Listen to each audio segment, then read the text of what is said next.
The content presented in this podcast and YouTube show is for informational and entertainment purposes only. It is not intended to be a substitute for professional medical advice, diagnosis, or treatment. Always seek the guidance of your physician or other qualified healthcare provider with any questions you may have regarding your health or a medical condition.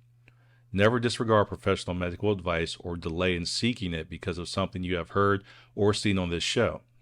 If you think you may have a medical emergency, call your doctor or emergency services immediately. The host, guest, and producers of this show are not responsible for any adverse effects resulting from your use of or reliance on any information presented.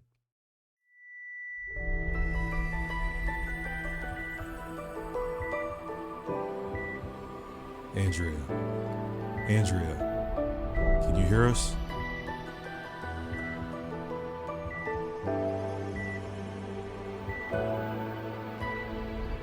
Many years ago, I died for 26 seconds. There are so many people in this world that have experienced life events that have led to their soul purpose. Wake Up Your Soul with Andrea will bring you these significant life events that demonstrate how to use those moments for guidance and life purpose. These are our stories.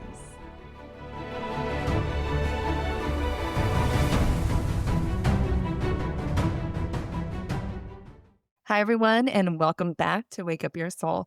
Today's guest is Greer McGuinness, and I'm really excited to dive into this conversation because we're going to talk all things autism, ADHD, because she is a practitioner for autism and ADHD and has a personal story that she will also share with us. Let's welcome Greer. Hi.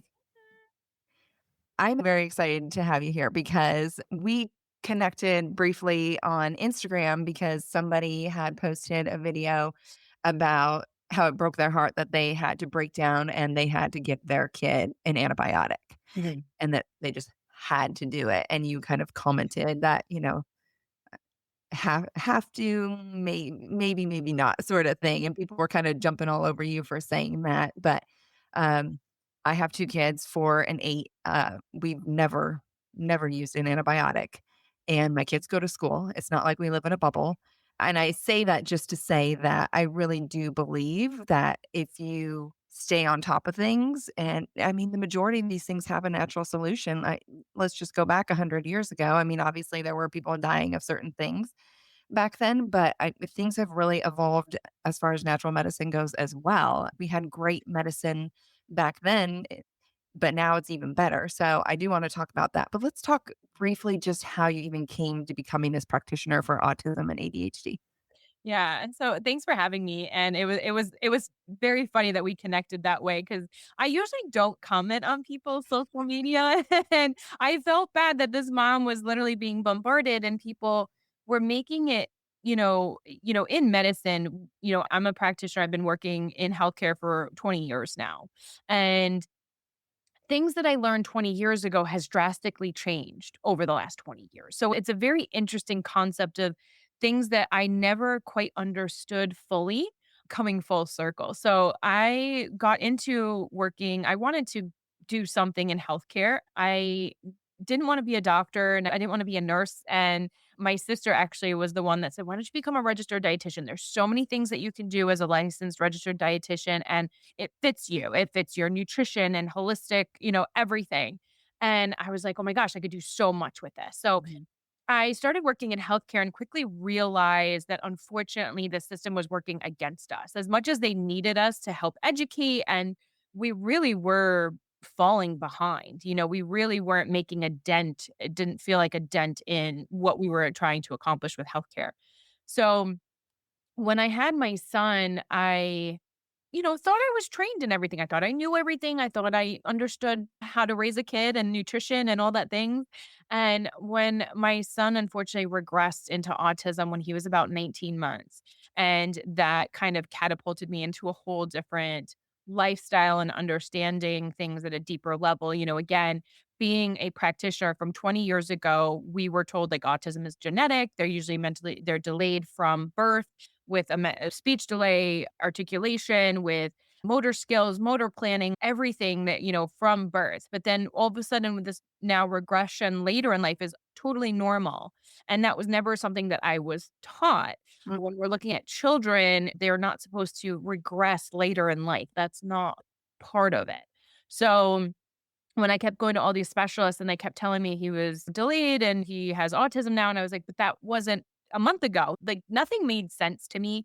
And so that's where I started really diving into a lot of research and understanding that, oh my gosh, antibiotics could have been a major cause in impacting my son's gut function and his regression symptoms. And that was when I really started going down the rabbit hole, understanding things in a whole different light.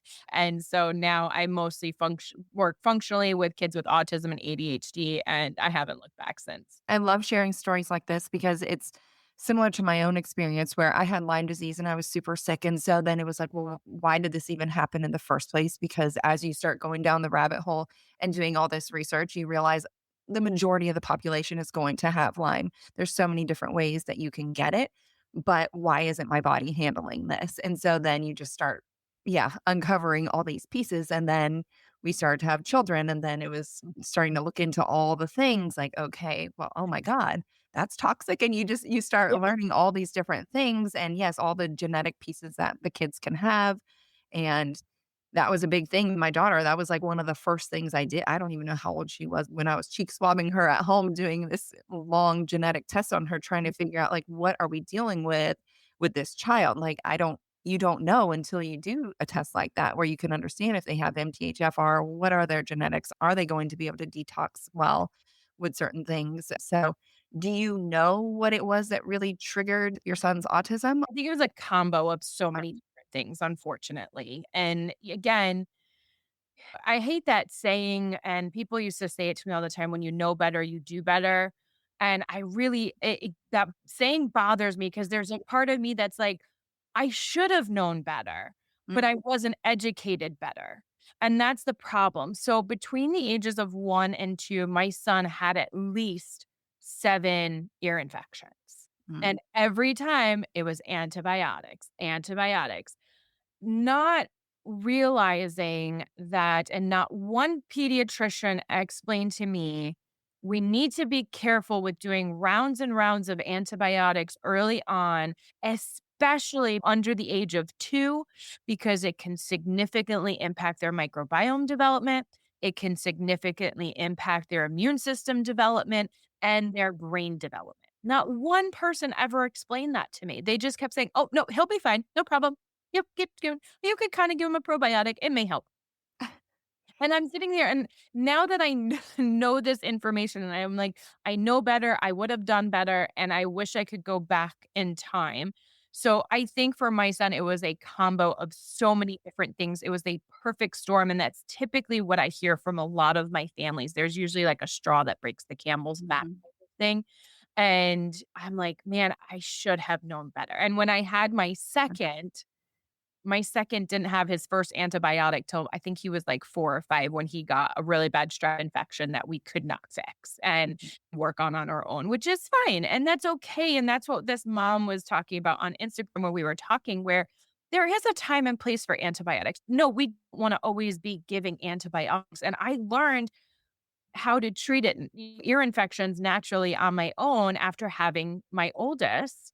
And for my youngest, who maybe had it 3 times, I was able to fix that on my own without going to the pediatrician, without needing any medical interventions, and it was easy. Mhm. But as a mom doing it for the first time, I was scared, to death. Like I was like, "Oh my God, I hope I do this right, and I hope I don't." But I realized I just wasn't educated. And once I got educated and I felt more confident in Mhm. my knowledge, I was able to do this. And this is where we've fallen so far behind, is we've left out that n natural medicine part of what our parents used to treat. My dad would be like, "Oh, yeah, no, my mom used to treat ear infections at home. My mom used to treat strep at home." There were things that we used to do at home. There's such a lack too, though, of trusting that mom gut and that intuition, I feel like, because we sometimes will put a doctor on a pedestal. And also just a reminder, like within this podcast, always talk to your doctor first. We are not giving personal medical advice, but I think we can sometimes put doctors on this pedestal where, oh, of course they know more than I do, even though it might not sit right with you. Like, I think there's another way. I think I could handle this, but it's like, oh, they're telling me otherwise. They may not be more correct than you are, right? Like, you actually may know what's best for your child, believe it or not. But you have this like little thing and it's new and it's shiny and you're just like you're trying to do everything you can to protect it. And Yeah. you have this feeling of I'm going to mess up. And Mhm. and listen, we all mess up. Every mom has messed up and they have a story that they tell you that this is where they've messed up and it's okay.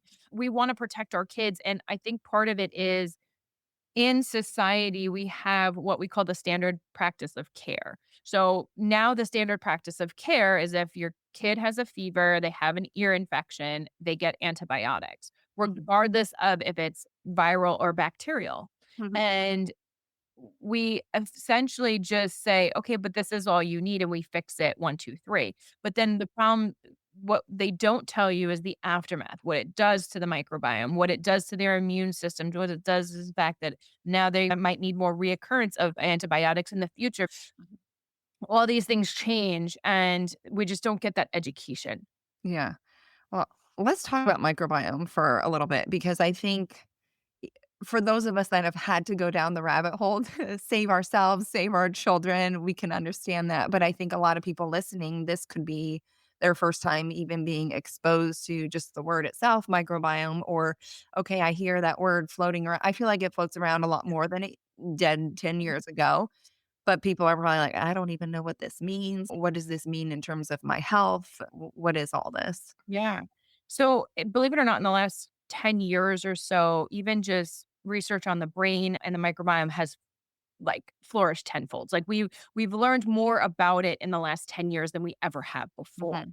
So what we know and what we are learning more of is the pediatric microbiome is one of my specialties. And that's what I love to explain and educate to providers and patients is because you have a lot of different factors that can impact just normal development of the microbiome. And this is what we're tending to see more.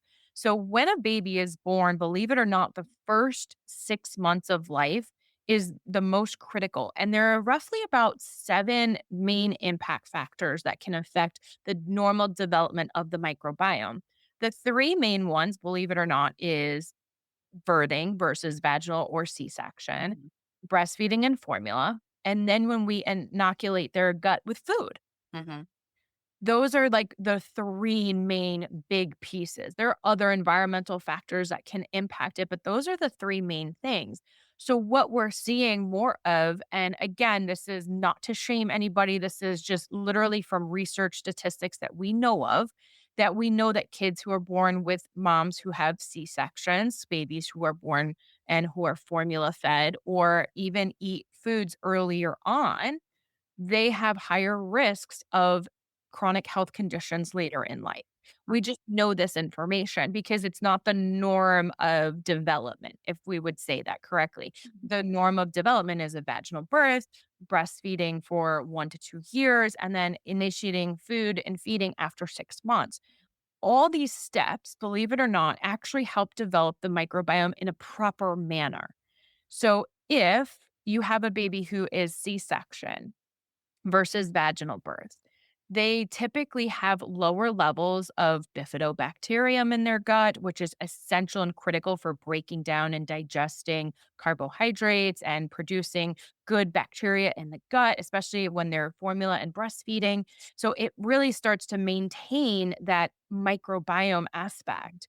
Believe it or not, a vaginal birth helps actually inoculate a baby with proteobacteria, which is actually inflammatory bacteria, but it actually helps start to trigger and train the immune system response. Mhm. So the first 6 months to a year, that child needs these different types of microbiomes to go up and down so that it can actually learn and train to say, hey, these are bad guys. We need to make sure that we know and we can recognize the bad guys and we can recognize the good guys and start maintaining a better microbiome. Mhm. So this is where we start to see a lot of problems with kids with eczema or starting to learn, have chronic health conditions like asthma.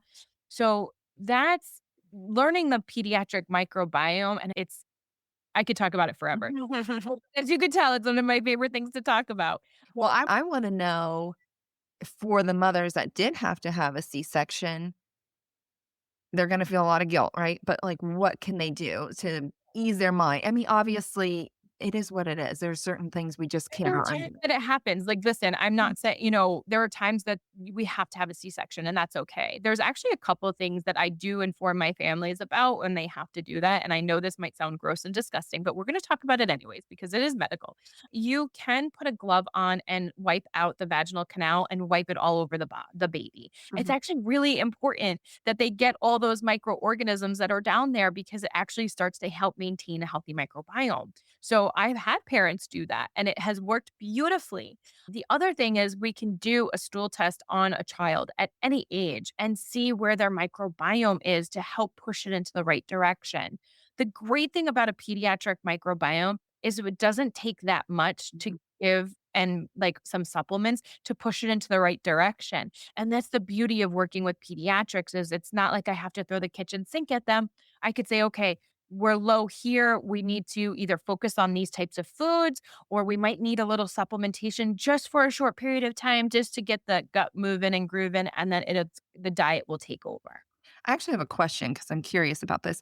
Because you're saying pediatrics, why are children able to turn things around so much quicker than an adult? Is it the damage has just gone on for so much longer and the amount of bacterial change that needs to happen is just so much greater? Like, what is the reasoning there?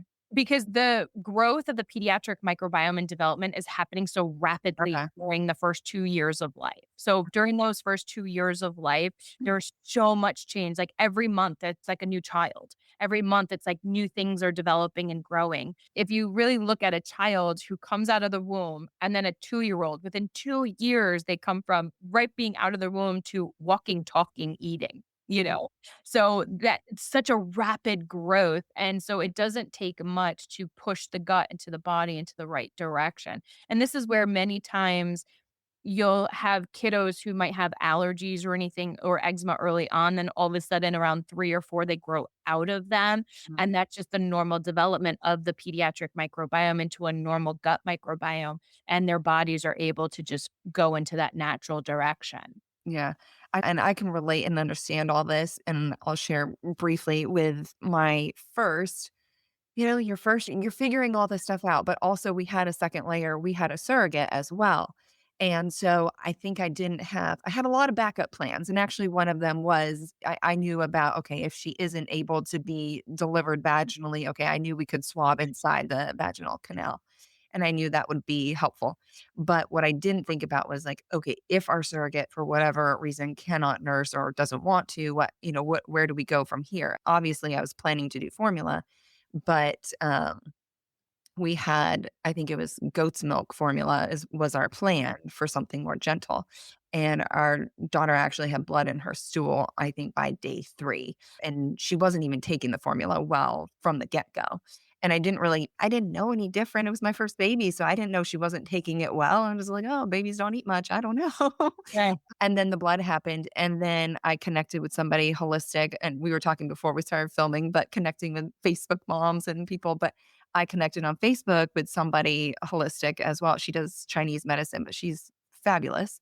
And now that I mention it, I'll see if I can bring her on the podcast. But she was really great. She helped me to figure out exactly what my daughter needed, and it immediately turned around, like you're saying. Like it was very rapid. I mean, within days of starting, we did beta glucans, and immediately it was Yeah. resolved.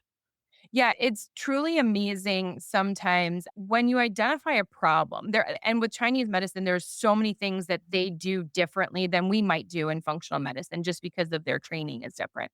But all sometimes we're looking at food sensitivities or is it a gut issue or like what happened, like what kind of triggered this response. But with Chinese medicine and functional medicine, we do kind of cross over a lot of the times to see like, okay, how can we come together because they're so little. So we want to make sure that what we're providing for them is safe, especially because a lot of herbals aren't always looked at as safety with, a pregnant or breastfeeding or a newborn. So we're always kind of careful with what we are giving kiddos, but beta glucans, certain prebiotics and probiotics during those first couple weeks could be super helpful. Yeah, because we didn't get any breast milk at all, which, like, kills me. But I wasn't prepared for that. Looking back, I probably would have had a backup plan and some breast milk from a mom or something like that, but it I can't undo the past, so Well, it's a tough situation too, because I mean, I donated breast milk before too. And I think it's having to trust somebody else too. And that's a big part of it too. So sometimes people just rather do formula because they just feel it's safer. And that's perfectly fine. and that's kind of where I got eventually too, was like, "Well, I don't even," and here I am trying to do all the clean things, and I'm like, "I don't even know what's in this other person's breast milk." So, yeah, it's hard, but we can figure out what's causing certain things and look at repair. I will say we didn't do, so the woman that helped us, she does Chinese medicine, but we didn't do any herbs or anything on her as a baby. Like, as a newborn, it was strictly probiotics and prebiotics that she was recommending. But later, she definitely recommended certain herbs that were amazing, amazing for all the things. Like I said, we've never had to use an antibiotic. So there were a lot of different ones. There's one I know she recommends for strep, and then there's some just when they have a cough and when they have a fever, and there's just different things. But I think it's really important to look at what is causing something, and if you're able to resolve it in a natural way, like that should be, I shouldn't say it should be because I hate should statements, but it's, for me, that's the way I wanna go first, is trying to figure out what's the root cause here, and am I able to resolve this in a natural way? And then, yeah, like we've said, sometimes you get to this point where you just can't, and I feel that way too about strep. Strep is something that there are natural remedies for, but at some point, sometimes it does not work for some people, and the body, if you just keep having these reoccurring strep, I think that's problematic as well. Like, you don't wanna keep getting strep and having that in your body, so Well, and that's something that happens a lot with my autism and ADHD kiddos. Again, when it goes back to the dysregulation of the immune system, if we had disrupted the immune system early on within those first 2 years of life, what we have found and what I've seen in practice with a lot of my kiddos with PANS and PANDAS, especially mhm, PANDAS with the strep infection, I actually it just happened again where I just had a family who we did a test, the strep markers in blood were off the charts. And the kid is not having a fever, they're not having a sore throat or a stomach bug or vomiting or anything like that. And the mom's like, "Well, his behavior's a little crazy, but he's okay." And I said, "Do me a favor, bring him to the walk-in clinic, have them swab his throat. Let's see what happens." Mom called me back that day, he's positive mm, with no symptoms. So what happens is the strep can hide and evade the immune system if the immune system isn't working correctly. And this is where PANDAS comes about, where the strep infection goes to the brain and really causes so much disruption. It causes inflammation, and we get kids with like tics and stimming, vocal stimming, hyperactivity, bedwetting, OCD behavior, erotic behavior. And, that's where we can do kind of both. We could do conventional antibiotics, we could do IVIG, we could do herbals and try to really kill that strep infection that is lingering in the body that's causing all these issues. But it's unfortunately, some of these kids have had it for so long because their immune system just isn't recognizing it. mhm. What let's talk about PANS and PANDAS, because I think some people don't know what that is. I know from being in my world and with other like-minded moms, that is something everybody kind of eventually Yeah. explores, I think, for one, at least one of their children, because it's like, "What is going on here?" Yeah. So PANS and PANDAS is unfortunately still not recognized in the medical world, which is very unfortunate because we are finding and having more sound data for these children. And what's happening is they can get an infection. Now, I saw this a lot more happening during COVID as well. With PANS is more of like infection, things that we wouldn't naturally think would be like a problem. So roseola virus, Epstein-Barr virus, cytomegalovirus, these are very common viruses that kids get early on, or viruses and colds that you wouldn't even know are really a problem until they actually have it. And what happens is sometimes our body and the immune system don't attack and get rid of the infections that come into the system. And sometimes we get bombarded with too many infections at once that the body can't fight it off. So these reactions occur when the body and the immune system are just completely dysregulated and not working the way that it should be. And then these infections take over the body. Very similar with PANDAS, which is more related to just strep infection. And that comes in and impacts the immune system, impacts the brain. And then we have all these very erratic, crazy symptoms for these children where, one minute you have this perfectly. I just actually just watched a video of a mom showing her son having pandas, and it was so sad because this kid, you could see the light in his eyes. Like she had pictures of him like getting an award and hanging out with his friends and joking and sitting down and watching TV, eating popcorn and stuff. And it was like all these snippet videos of like a past year, and then she changed to him now with pandas, and he was doing vocal stems and tics and crying and screaming and banging. Like it was just completely erotic behavior. And my heart broke because this is where we need the education, because this is a serious problem that practitioners need to acknowledge and not just think that this kid needs medication. There's an underlining factor that happened to this child who needs medical support. And it's so sad that so many, even infectious disease doctors, say that this is not real, this is not a thing. And I don't know how we could be that dismissive about Yeah. it. I mean, that reminds me of when I was going through Lyme. God, that was, I'm trying to think, like 15 years ago. And it was the same thing where it was like, I was going to Stanford at the time, but then also a Lyme practitioner. And of course, Stanford's like, this is not real. This is not really a thing. Like, this happens to like 1 in a million or whatever it was. It was just like, this is so rare, so rare.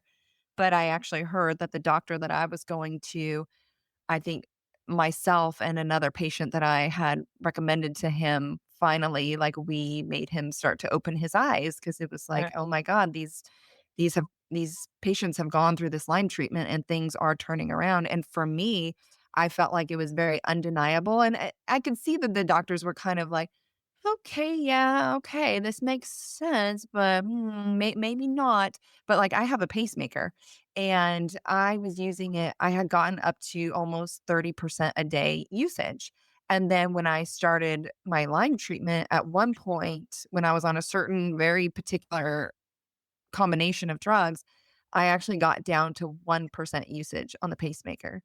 And so I'm like, "How are you guys denying this? How are you denying this?" But okay.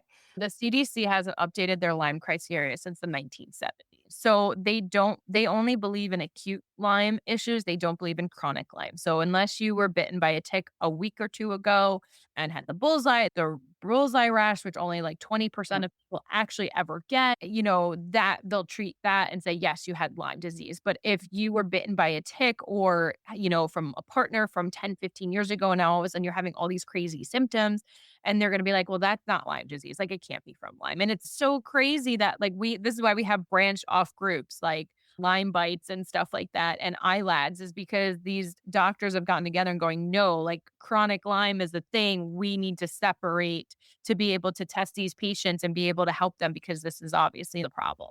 Yeah, it's very it's very much a problem, but it has evolved. I feel like I see it evolving much more now with when I've gone to appointments with doctors and I mention it, they're not like, "Oh, here's another crazy patient." Like, they're like, "Oh, okay." Like, they seem to actually buy into it a little bit more, Yeah. versus before. It was like, "Yeah, sure, sweetie." Like, it was just like, "That's not your And problem." well, the problem is the testing. It's a Western blot tube tier, and most people don't pass the first tier. So, like, if you're going to LabCorp and getting blood for Yeah. Lyme, the likeliness is you are not going to pass if it's chronic Lyme, and that's why it gets missed so much. So that's part of the problem, which is why they have other companies that do Lyme testing now, and like really looking at what they call the alternative Mhm. criteria, and it depends on the amount of bands that you're meeting. And what's crazy is my son, I'm from upstate, which I grew up with outdoor, like an acre of playing in the dirt and the woods. We had loads of ticks. Our dogs had ticks. Yeah. And I never thought of Lyme, but when I was going through this process with my son, it was like a test that somebody had said. I think I was watching something a very long time ago from Dr. Klinghardt, who is like this, like, you know, Yeah. I love him. and he was like, all my patients have Lyme disease, and he's in Europe, and I'm like, that's so weird that all of his patients would test positive for Lyme. So I was like, let me test my son, and he tested positive for the alternative Lyme criteria, and I was like, oh no, he probably got it from me because we live in an area that does not have ticks or where he would be out being exposed to them. So I was like, this is just freaky. And I was like, I'm petrified to test myself. I still haven't tested myself because I don't want to know because it's just too much. But he probably did get it from me. And I probably, we hung out in the woods. We partied in the woods all the time. It's so crazy that I never knew that you could pass it on to your child through utero, and it was just an eye-opening experience for me learning a lot about Lyme as well. And mosquitoes carry it as well, and Mhm. white-footed mice, and it's not just ticks that carry it, and yeah, not everybody gets that bullseye rash. I never had that rash, or did I? Like, I could have had it as a child in some weird spot, right, that nobody ever saw, Yeah, and it wasn't affecting exactly. my body, so who knows? But I know I also tested positive for, like, 5 co-infections as well. That's what So happens. It makes you so much more susceptible and that's why they do a lot of those panels with co-infections is because once you start getting those co-infections, it makes you so much more susceptible to bites from mosquitoes and other things that start carrying other types of bands, which is why some of them actually test European bands now too, is because now we're getting and seeing more European bands and Borrelia, Bartonella, and stuff like that too. So we're seeing this more and more, and that's what's becoming more scarier. but I have to say, for people listening thinking, "Oh my god, I gotta get myself tested. Surely I have it." Like, the majority of us probably do have Yes. it, and the reality is it's never gonna be fully wiped from your body, so you just have to support yourself. I was to the point where I had to use a wheelchair to go long distances. I couldn't walk the mall. I couldn't walk Disneyland. I couldn't walk a lot at certain points in my I couldn't even hold my head up. I got really, really sick at one point. But so I'm just a huge advocate in supporting your body. And yes, I do believe you have to kill off some of the bacteria, but at the end of the day, I think you really have to have a strong support for your body. And like we've talked about, obviously supporting your gut and all the different things and your detox pathways. That's a whole nother thing. And I actually did a recent episode that was great online. But yeah, I think a lot of people have it. So yeah, don't freak out about it and think you need The to thing treat it. is, you know, we with people and, chronic and it's no different than, like, let's talk about, like, celiac disease Yeah, and genetics. Our genetics hasn't changed. Our genetics have stayed the same. It's what our environment has done. It's changed. Our food has changed, our environment has changed, our stress level and everything has changed. So if we can mitigate a lot of that environmental piece, we're that's gonna that. be okay. Yeah. I know sometimes we can get off on tangents when we talk about these things. And when you're talking with people who have chronic health conditions or dealing with it, it makes it seem very scary. But here's the thing is most people are not going to deal with this.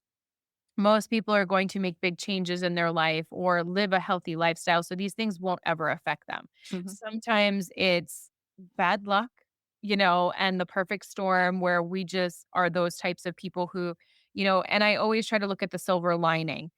Things not the greatest things happen to us in our family, but look at where we are now and look at what I'm able to do now and educate and help so many different people. This is my silver lining. Mm. Same for you is like you had all these horrible things happen to you in your life, but you were able to overcome them and now explain and help other people who might be in the same boat. So, don't think that this is, we're two moms who have had to deal with a lot in our lives that most people will never have to deal with in their lives. And that's a blessing, but it's also just helpful for other families who might be going through it that need that support as well. Well, I totally agree with your silver lining theory because I've always said that nobody is going to help somebody more than somebody that actually has had to live in the darkness and they have been able to see the light through it. Yeah. And I think sometimes there's people that are trying to share expertise on topics and things, but they haven't lived it and they haven't gone through it. And it just makes it very unrelatable and it's hard to lean into that. And so when somebody has lived through it, it just feels much more valuable, I think, for sure. I So feel like you have a different viewpoint of a lot of it. And especially me being an autism mom, when I see influencers and stuff talk about things that should or shouldn't affect our lives, it's like, well, geez, all the stress is now gone just because this influencer said I shouldn't be stressed about it and has no idea what my life is like. yeah, And, that's where it's very frustrating and invalidating because everyone has different walks of life when it comes to something like this. Like my son now is a low support needs kid, but I have friends who have children with high support needs, autism, mhm, don't live the same life. mhm. And I would never tell somebody that their life is, easy or not that big of a deal or they should count their blessing. There's just so many things that people say without thinking. I always try to put myself in someone else's shoes and not judge them at all because no two people walk the same life every day. So you don't know what people go through.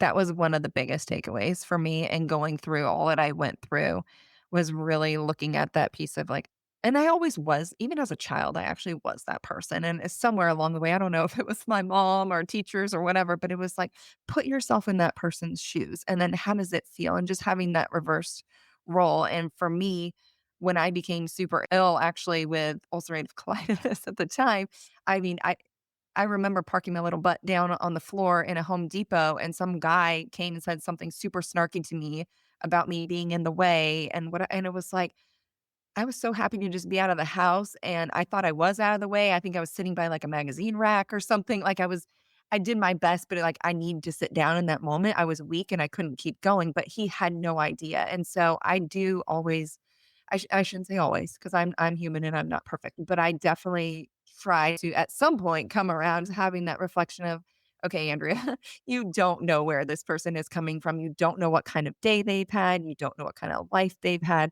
and trying to understand what possible reason can somebody have for making the choices that they're making, and just giving them grace and letting them be. Yeah. No, and I think I try to do that with a lot of medical professionals who I see on Instagram and stuff. And even the people that were coming after that poor mom who was a practitioner in that post about the antibiotics. And it's like they just don't know. Yeah. They're not like, nobody explained. Everyone praises antibiotics because they were an amazing invention. They really were. They saved a lot of Yeah. lives quickly. Yeah. However, nobody has ever talked about the damage and the issues that it can cause. And Mhm. that's the problem is the education a lot of the times is only one-sided. Yes. So I can't fault somebody because they don't know, and it's because they're not educated. I went to school for 9 years. I have a master's degree. I have spent thousands of hours reading and researching and looking at stool test kits and stool samples of kids and to understand this better. Mhm. Nobody's gonna do that. Mhm. So that's where we have to kind of take a step back and go, maybe I don't know everything and maybe I just need to like listen and see and not judge because obviously if it is a problem then we need to talk about it and just to understand both sides so we can have clarity. That's all. Yeah. I will say the post we're talking about was a little dramatic. A little bit. I agree. However, in Instagram, you never know what's gonna blow up, to be completely honest. But this mom was probably just doing it for her own audience, and then it blew up. And Mhm. and in retrospect, for everybody understanding, to be honest, it was, a mom who had to give her child antibiotics because the child wound up with a UTI, but the mom didn't know that. And that's an important thing that I think people miss is because she went to the doctor. They didn't she was negative for everything. They did a urine analysis and then they were waiting for the culture to come back to say, should you go on antibiotics or not? And when the results came back positive, the mom said, okay, I have to give my kid antibiotics. And that's what she was trying to just explain. Like, I wasn't putting my kid on antibiotics for no reason. And this was the reason. And people went a little bit crazy on it. But there really shouldn't have been. I think people don't understand how that works. You have Yeah. to know you can start the antibiotics before the urine culture comes back, but many pediatricians won't do that Yeah. until it comes back positive. I think just because she was more of a natural medicine practitioner, she was explaining there's a time and place for Western medicine, and I thought that was great. But yeah. And my kids, we've had some, I think, bladder infections. I've never even done a urine culture, but as soon as they tell me, then I stick them on all the things right away. We do homeopathy, and then we do the God, I'm drawing such a blank on it, but it's the Emails.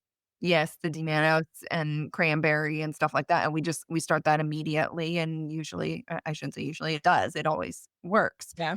But it also depends on your kid. Is your kid gonna tell you when it's burning when they pee or when things are irritated down there? Not necessarily, so Yeah. I think with boys, it also can be a lot trickier, right? A bladder infection is felt differently than a Yeah. girl's. And even with my autism and ADHD population, unfortunately, a lot of my kids cannot speak and they cannot tell us what's wrong. Yeah. So it's basically a big guessing game of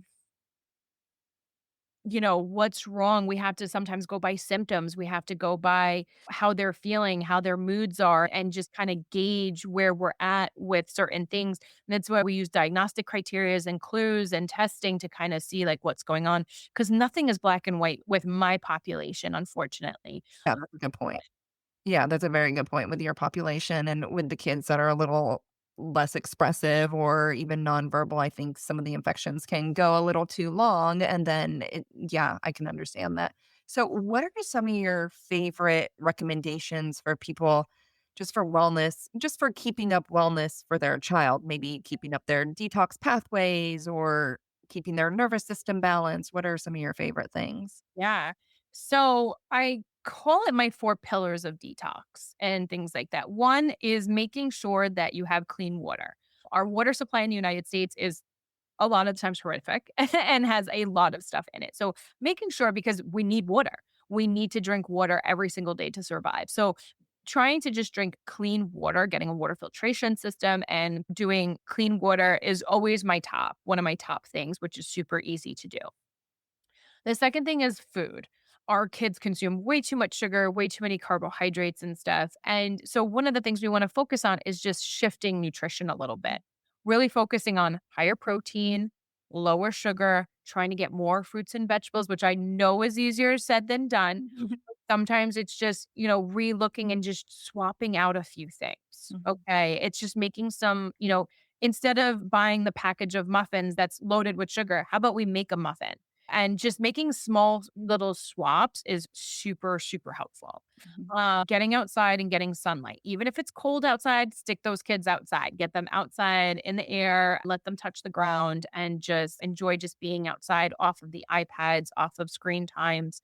And with like nutrition, if your kid doesn't eat the greatest, do a multivitamin and mineral supplement. It's super easy to find different types of products. I do have free ebooks, and one is actually a supplement ebook, which gives all my favorite vitamins and mineral supplements to help families find if they need a chewable, a liquid, a powder, a capsule, and getting them moving and grooving with that is super helpful. Because again, not all of our kids are going to eat great, but it's just trying to bridge that gap and trying to get them some better nutrition. Mhm. And lastly is just making sure they're pooping every day. That's like one of the biggest things, or at least every other day, because I know a lot of our kiddos are not going to poop every day, but at least every other day. And that's super important with sleep. Chiropractic care is great, which could help with pooping and help with sleeping. So all those things can be really helpful in just trying to start the process in rebalancing your whole entire system. Where can people find your free ebook? Yeah, on my website. So everything is the same. Biomedical healing for kids, which is on my website, which is .com. I have an Instagram, a private Facebook group, and I share a heap of information for all my Mhm. family. Yeah. Well, great. Thank you so much for being here. I'm sure this will reach a lot of people in the best way. So I'm really grateful. Thank you so much. Thanks for having me.